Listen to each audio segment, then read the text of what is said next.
জানবেন আজকের বৈঠকটা কি নিয়ে আলোচনা হয়েছে, আপনারা কি পরামর্শ দিয়েছেন? স্যার, আপনি শুরু করেন স্যার। জাতিসংঘের উদ্যোগে আজকে একটা গোল টেবিল বৈঠক আহ্বান করেছিল।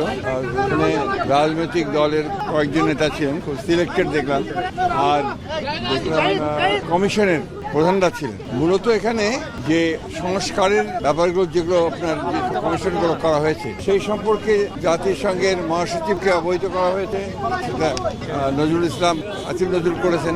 আমরা আমাদের বক্তব্যের মধ্যে যে কথা আমরা বলে আসছি সে এক কথা বলেছি আমরা, যে সংস্কার তো অবশ্যই করতে হবে। আমরা তো সংস্কারের কথা সবার আগে বলেছি, সেই সংস্কারটা অবশ্যই করতে হবে, কিন্তু সেই সংস্কারটা যত দ্রুত করা যায় আমরা যেটা বলেছি, আমরা মূলত যে নির্বাচন কেন্দ্রিক যে বিষয়গুলো আছে সেগুলো করে ফেলা এবং তার দ্রুত ইলেকশন করা এবং একটা পার্লামেন্টের মাধ্যমে বাকি বিষয়গুলোকে আপনার করতে হবে। এটা একটা চলমান প্রক্রিয়া, সেই বিষয়গুলো আমরা বলে এসেছি।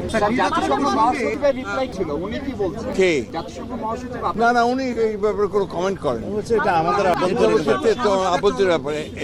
আসলে এই গোল টেবিলটার আমি ঠিক বুঝিনি আর মানে কি হবে।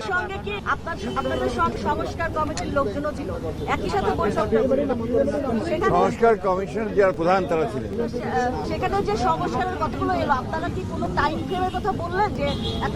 আমরা ওখানে টাইম ফ্রেম কথা বলার কোনো প্রয়োজন নাই, কারণ এটা তো সম্পূর্ণ আমাদের আভ্যন্তরীণ ব্যাপার। আমরা সংস্কার কমিশনের সঙ্গে আমরা কথা বল, তাদের সঙ্গে আমাদের যোগাযোগ আছে এবং তারা যা চাচ্ছে আমরা সব তাদেরকে দিয়েছি। ইতিমধ্যে আমাদের সঙ্গে একটা বৈঠক হচ্ছে, তো সেই বিষয়গুলো তো আপনার প্রশ্ন উঠতে পারে না। জাতিসংঘের মহাসচিবকে আমরা আপনার টাইম ফ্রেমটা দিয়ে যাবো।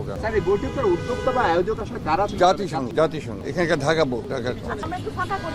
আমরা বলতে পারি যে আপনারা আগের বছরই বলেছেন যে সংস্কার চলমান প্রক্রিয়া, সেখানে নির্বাচনটি অতি দ্রুত সম্ভব কিনা বা সেই প্রক্রিয়া কেমন? সেটাই জাতিসংঘের তরফ থেকে বলা হয়েছে এটা বাংলাদেশের অভ্যন্তরীণ ব্যাপার, আপনারা বসে রিফর্মস কি নেবেন সেটা ঠিক করেন এবং ইলেকশন যা হবে সেটা বাংলাদেশের মানুষ সেটাই। বাংলাদেশে একটা স্ট্রং ডেমোক্রেটিক গভর্নমেন্ট আসবে সেটা আশা করেছেন এবং পৃথিবীর মধ্যে একটা নজির সৃষ্টি করবে আগামী ইলেকশন, এটা উনি আশাবাদ ব্যক্ত করেছেন। Thank you.